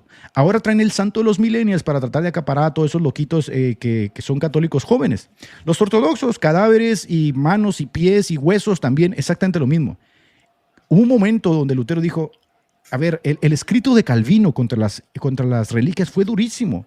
Él dice, veneran una piedra pómex como si fuera el cerebro de Pedro en Ginebra. Una piedra pómex. La gente se postra ante una piedra pómex. Esta gente ignorante no es diferente a la que hoy venera supuestamente los huesos de Pedro en Roma. ¿Quién va a saber si son los huesos de Pedro o no? Cuando el Papa de una religión, son religiones supersticiosas, fetichistas, que están totalmente alejadas del texto y de la interpretación del texto. No son fieles al texto, no les importa el texto. Esa es la realidad. Claro, hay, bueno, en las excavaciones que se hicieron para que se abrió la tumba de Pedro, porque según la sede de Pedro o la catedral de Pedro, debajo está el panteón en el cual fue enterrado Pedro, realmente hallaron lo que son huesos de una gallina por ahí, de un ratón, algo así, pero nunca se ha comprobado. De hecho, bueno, hay tanta historia dentro del catolicismo romano. Mira, ¿quiénes eran los que enterraban a los césares romanos dentro de estos templos del mitraísmo? Eran los paganos los que hacían esa tradición. Si nosotros vemos la arquitectura que tiene la sede de Pedro, es muy parecida a la arquitectura que tenían los antiguos templos de los césares romanos. Un ejemplo, ¿quién era Batica para los paganos? Batica era una deidad del inframundo, el cual intercedía por los muertos. Y si vemos esa leyenda de Batica, que el cual era venerada y adorada por los romanos, vamos a encontrar que es muy parecido a lo que hace la Virgen de los católicos en el purgatorio. Entonces, toda esa leyenda del paganismo se empieza a infiltrar a partir del siglo IV, y vemos que muchos están adoptando esto. Dicen que Constantino, en cuanto al Dios Invictus, esa parte que el católico le dice el Santísimo, que nosotros le decimos el ventilador, o sea, esa parte que es la figura del Dios Sol Invictus que adoraban los antiguos romanos. Exacto. Que era una representación de parte de Constantino, incluso cuando rendía culto al Dios Sol Invictus. Es lo mismo que hoy en día tienen los ortodoxos, lo tienen el ventilador, y también los católicos romanos. Pero no vayas tan lejos. Aquí en México no se celebra la supuesta figura de San Juan Diego. Que nos digan dónde en los anales de la historia existió ese mentado personaje de Juan Diego. Que no es más que, a ver, Juan Diego viene siendo como el arquetipo del indio dócil que se encuentra con la Guadalupe, que no era sino un sincretismo de Tonatzin que se adoraba aquí en México y que terminó siendo pintada por el indio Zipac para tratar de darle validación a un culto que ya existía aquí en la colina del Tepeyac. ¿Qué te muestra esto? Que el supuesto evangelismo también que hizo Roma, que no hicieron los ortodoxos. Los ortodoxos más que llegaron fueron a Alaska a evangelizar morsas. El supuesto evangelismo que hizo Roma básicamente consistió en hacer un sincretismo con los dioses paganos. Hicieron un sincretismo. El santoral antiguo romano se transformó en el santoral católico. El panteón de dioses romanos se convirtió en el santoral católico. Hoy se sienten orgullosos tanto como hicieron la religión pagana romana. La veneración que los romanos le tenían a esas figuritas, que incluso te lo ponen en la película del Gladiator, ¿no? Donde están adorando unas figuritas, es lo mismo que los católicos papistas hacen hoy con sus figuras de dioses dentro de las casas, prendiéndoles incienso y veladoras. ¿Qué hay? Hay un sincretismo terrible donde esos dioses paganos pasan a ser cristianizados. De hecho, sucede en el concilio de Éfeso. Cuando le daban a las diosas griegas, terminan dándoselos a María. Cirilo sale a festejar después del concilio de Éfeso porque ya se le puede atribuir directamente esos títulos a María, que son los títulos de las diosas paganas. Lo dice un historiador católico, no recuerdo su nombre, pero dice, el asunto de la procesión de las imágenes por las calles viene del paganismo, que eran las procesiones del arca de Isis. Entonces, que vengan hoy, el siglo XXI, a decirnos que esta es la fe de los apóstoles, tanto griegos como latinos, pero es que es un insulto a la inteligencia de verdad de magnitudes supinas, querido Salvador. Sí, eso es increíble. Yo estoy muy de acuerdo con eso. Que todas las tradiciones, un ejemplo, ¿quién era Cunina para los antiguos griegos, para los antiguos romanos? Era una de las nodrizas de las deidades en las cuales participaban en cuidar a los niños y era también como que era partícipe de la fertilidad de las mujeres griegas y romanas. Los católicos hacen lo mismo con la Virgen, ¿cómo se llama esta Virgen? Que es la Virgen de la Leche, que es venerada en Perú, y esta Virgen de la Leche es una representación de las antiguas nodrizas de cunina, de la antigua Grecia, de la antigua Roma, la cual eran las que proveían esa leche materna. O sea, una reverenda locura lo que hace hoy en día el catolicismo y también los orientales. Todo ese culto empezó a meterse y es lo que hoy en día tienen los católicos romanos. Ejemplo, yo creo que has leído, hermano, cuando los antiguos griegos celebraban eso, cuando celebraban el sacrificio al dios Dionisio, al dios Baco, que era el dios del vino. O sea, si tú te pones a ver la transustanciación católica romana y lo que representa para porque nosotros no negamos la Eucaristía, o sea, no negamos la Eucaristía y le tenemos mucho respeto a la Eucaristía. Entonces, pero lo que hace el catolicismo romano en cuanto a rito, y cuando ellos dicen, no, es que San Ignacio de Antioquía, o sea, Ignacio también era un místico totalmente. Si nosotros leemos a Hermas, a Bernabé, todo ese sueño profético que tenía del arcángel Rafael y el fin tú dices, wow, ¿de dónde sale esta gente? O sea, todo lo que ellos pensaban. Entonces, ¿qué es lo que sucede con los católicos romanos?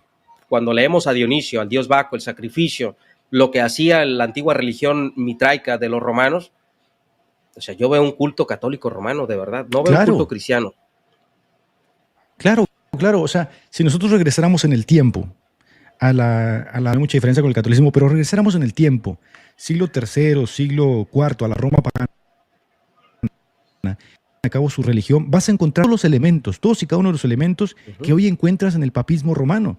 La veneración de las estatuas, la procesión por las calles, el quemar incienso, el prender veladoras, etcétera, etcétera. El culto incluso al César. El culto al César que hoy recibe el papado es un culto que se le da al máximo pontífice, el vicario de Cristo, etcétera. Lo único que tienes es un revestimiento con terminología aparentemente cristiana que se estira hasta más no poder para tratar de validar algo que es netamente pagano.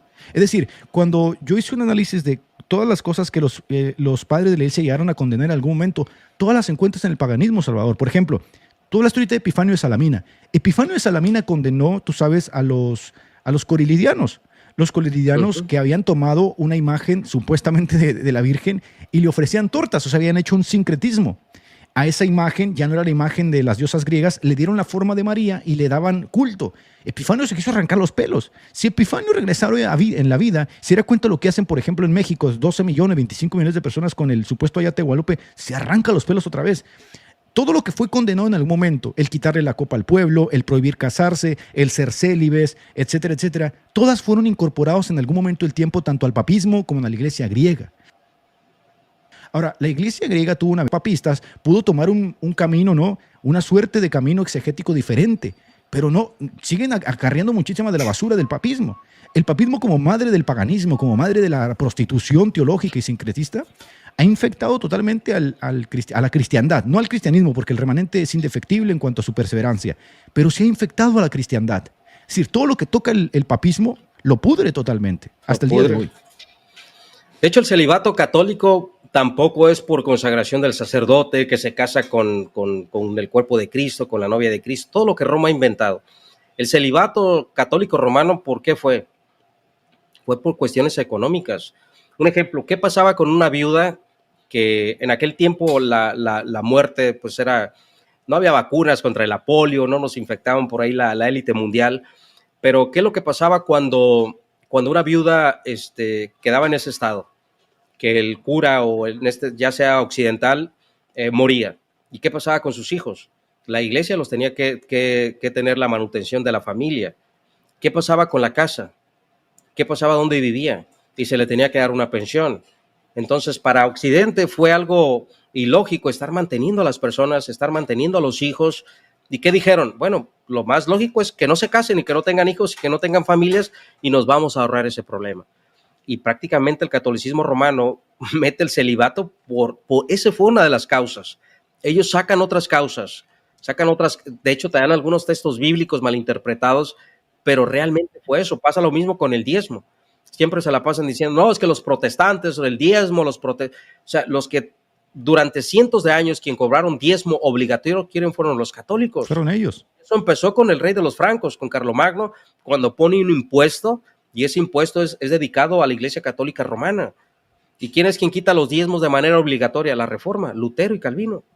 Claro, acuérdate tú que, ya para ir cerrando, acuérdate tú que en la declaración de la Donatio Constantini, que es un documento espurio que elabora el papismo para hacerse con los estados pontificios, una de las cosas que decía la Donatio Constantini es que los diezmos debían ir a la casa de Pedro para que las lámparas se mantuvieran prendidas. Siempre quisieron el poder, siempre lo han querido. A ver, es que ni siquiera hay que ir tan lejos. ¿Por qué carambas Roma tiene un estado dentro de otro estado? Cuando el Señor Jesucristo llamó a sus discípulos a construir ciudades y por levantar muros y construir un estado, nunca lo hizo. Entonces, la propia existencia de Roma, la propia existencia de los griegos demuestra justamente que sus contubernios con los políticos les van a jugar muy feo en el tiempo final. Pero para cerrar, Salvador, yo he pensado, y me quedé pensando la vez pasada, en cuál sería ese arquetipo de la iglesia, ese arquetipo del remanente que nosotros podemos rastrear con cercanía a las Escrituras. Yo puedo ver comunidades evangélicas, comunidades pentecostales, comunidades incluso carismáticas, que se acercan mucho más a la vivencia que encontramos, por ejemplo, determinada en la carta a los Corintios, en el libro en los libros de los Hechos, que lo que veo, por ejemplo, en el Vaticano, en el Patriarcado de Moscú, en el Patriarcado de Antioquía, que son básicamente una exuberación total al poder político. ¿Estarías de acuerdo conmigo o querías agregar algo al respecto?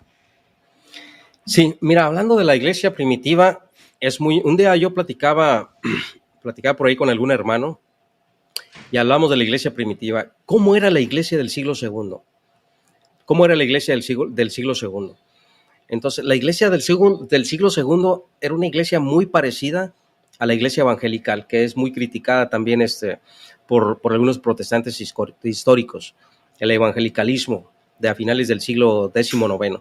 Pero la iglesia del siglo II, si leemos a Tertuliano, Tertuliano es el que más se me ocurre ahorita. Entonces Pablo de Eiros dice que a finales del siglo III había un promedio de 3 millones de cristianos, que era una cantidad inmensa para la población de aquella época. ¿Y qué era lo que hacía la iglesia primitiva? Evangelizaba en los baños, en la cárcel, en todos los lugares. Y no se podía parar la predicación, no se podía parar por ninguna parte. ¿Qué es lo que viene cuando viene la iglesia imperial? Se para esa predicación. ¿Por qué?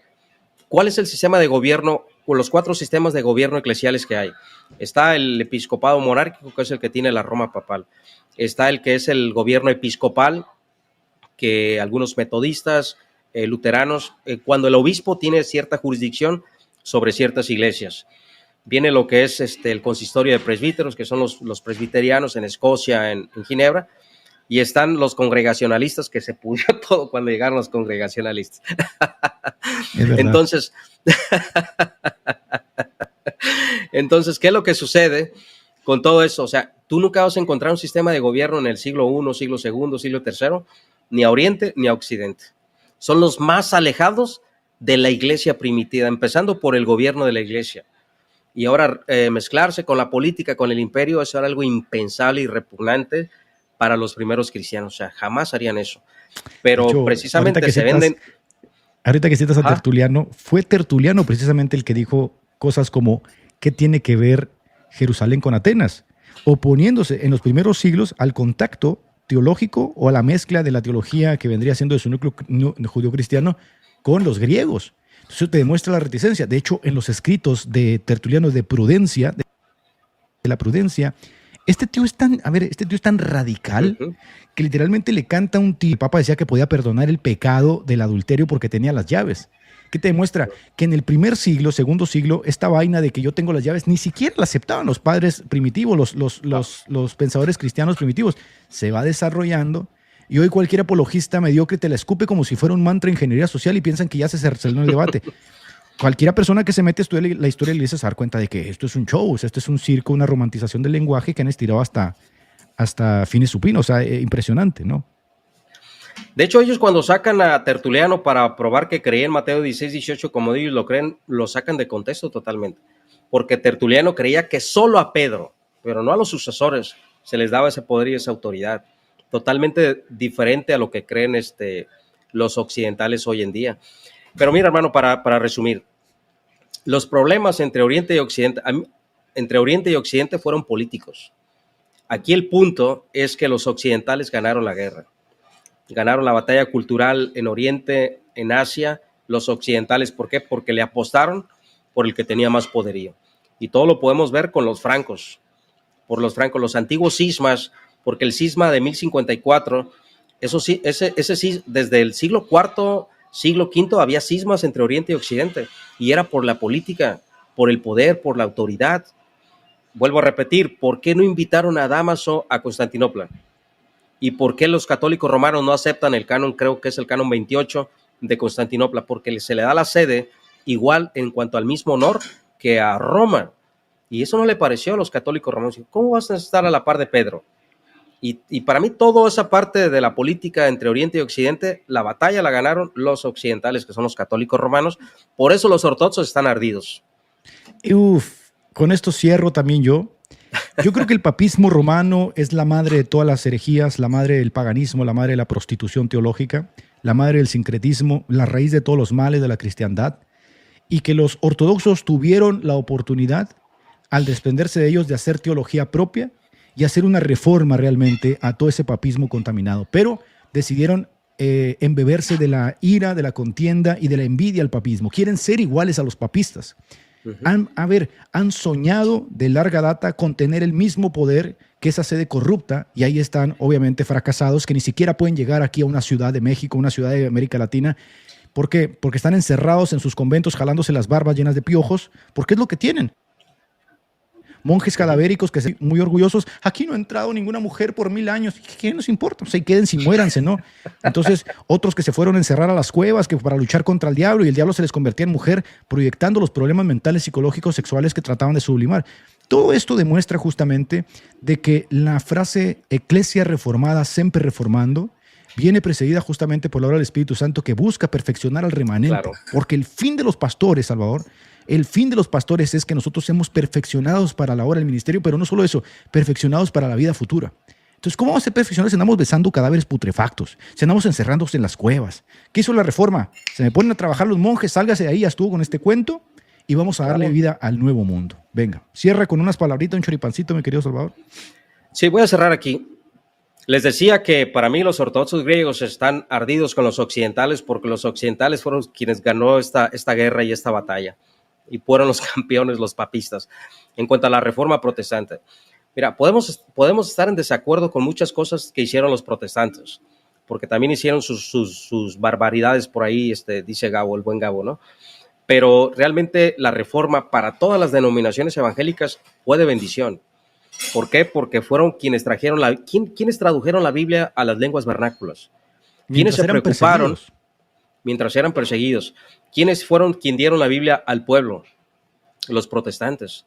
¿Quiénes trajeron la educación gratuita, la primera escuela gratuita, obligatoria? Fue en Ginebra, en la historia del mundo fue en Ginebra por Juan Calvino. ¿Por qué? Porque se preocupaba que los niños supieran leer dentro de las escrituras. Los puritanos tenían esa tradición de citar los salmos, de cantar la salmodia presbiteriana, los puritanos. Entonces fue Juan Calvino. De hecho, el capitalismo que hoy en día vivimos, ¿a quién se lo debemos? No se la debemos a la Roma pagana, o sea, no. Feudalista. Fue a los protestantes históricos, exactamente. Y basándose en la Biblia, el derecho a la propiedad privada, el capitalismo, el libre comercio que hoy en día existe, fue gracias a la Reforma, porque el feudalismo y el catolicismo romano era gente totalmente cruel que abusaba de las personas pobres, y el alimento y toda la fruta, todo lo que se comercializaba en aquel tiempo, los feudales se enriquecían con la mano de obra de los campesinos. Entonces, todos esos cambios que vino al mundo occidental fue gracias a la Reforma. Yo por eso le doy gracias a Dios de que Dios permitió que los puritanos llegaran a América y nos trajeran el verdadero evangelio, y después entraran a México. Entraron los metodistas y los presbiterianos, los primeros misioneros que llegan a México, y ahí empieza el ecumenismo, donde los metodistas se quedan en el norte, los presbiterianos van al sur. Por eso gran parte de los presbiterianos están concentrados en Oaxaca, por aquel lado del sur de México, y para el lado del norte mucho metodista. También los bautistas llegaron después. Thompson llega al puerto de Veracruz, trae Biblias de Reina Valera, como 400 ejemplares, y la Reforma prácticamente, gracias a Dios, revolucionó el mundo. Y ni decir que, por ejemplo, ellos dicen que nosotros tenemos 500 años. Mira, en 500 años según ustedes, que tenemos 500 años, dicen, en 500 años hemos llenado América del Evangelio. Hemos tratado de sacar la idolatría de los pueblos. Hemos compartido la escritura y predicado a diestra y siniestra.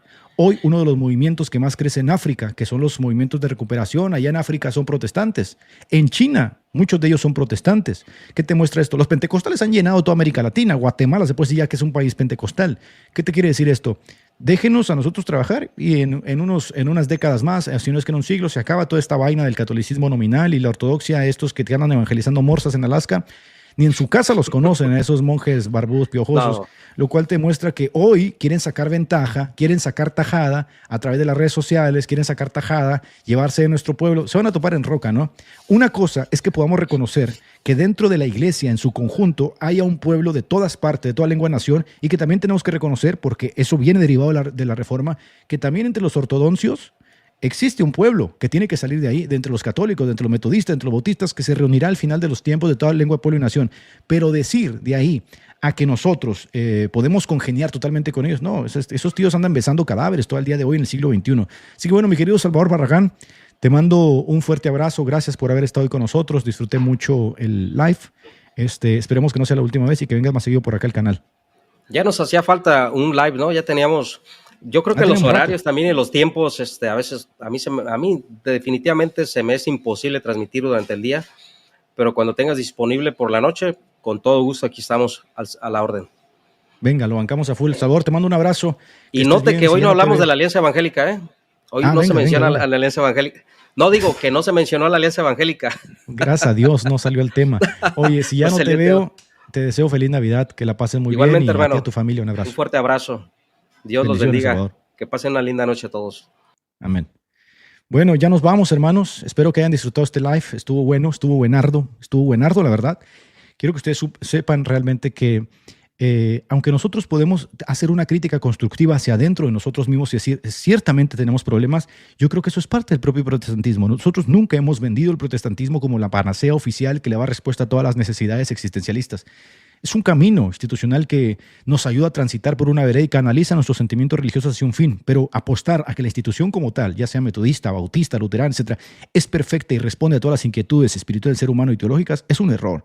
Entonces tenemos que asociarnos totalmente a Jesucristo, puestos los ojos en Jesús, el autor y el consumador de la fe. Y el que comenzó en nosotros la buena obra la irá perfeccionando hasta el día de Jesucristo. ¿Qué quiere decir esto? Que nosotros tenemos una relación plena con el Espíritu Santo, no una relación mediada con sacerdotes, cadáveres, manos por acá y yesos, espiritual. El Padre está buscando literalmente adoradores en espíritu y nosotros nos vamos asociando mucho más a Él cuando cobramos conciencia de la paternidad divina y la filiación con nuestro Padre, ¿no? Por eso la Biblia dice que Jesús no se avergüenza de llamarnos hermanos y nosotros lo creemos. Por eso cuando nos acercamos, dice la Biblia, no solamente creemos que Dios existe, sino que es galardonador de los que se acercan y le buscan. Bueno, mis queridos hermanos, yo espero que se den cuenta de aunque que nuestras instituciones pueden tener errores, ciertamente, ustedes nunca se sientan avergonzados ni los oculten. No tenemos nada que ocultar. Nosotros debemos de... haya en vosotros, dice la Biblia, este sentir que un Jesucristo, el cual siendo en forma de Dios se humilló a sí mismo. Ese mismo sentir debe haber en nosotros. Ciertamente, en nuestras denominaciones hay errores, hay fracasos, hay luchas, pero por la gracia de Dios es la mejor forma de transitar hoy por hoy dentro del mundo cristiano debido a la recuperación de las Escrituras y ser un pueblo del libro, no un pueblo del santo, no un pueblo del coyote, no un pueblo de la Virgen de los Aguaros, no un pueblo de los cadáveres, no un pueblo de los sacerdotes, el pueblo del libro. Humo unus libre, se llamaba Wesley a sí mismo. Soy humo unus libre, hombre de un solo libro. Les mando un abrazo, mi gente querida.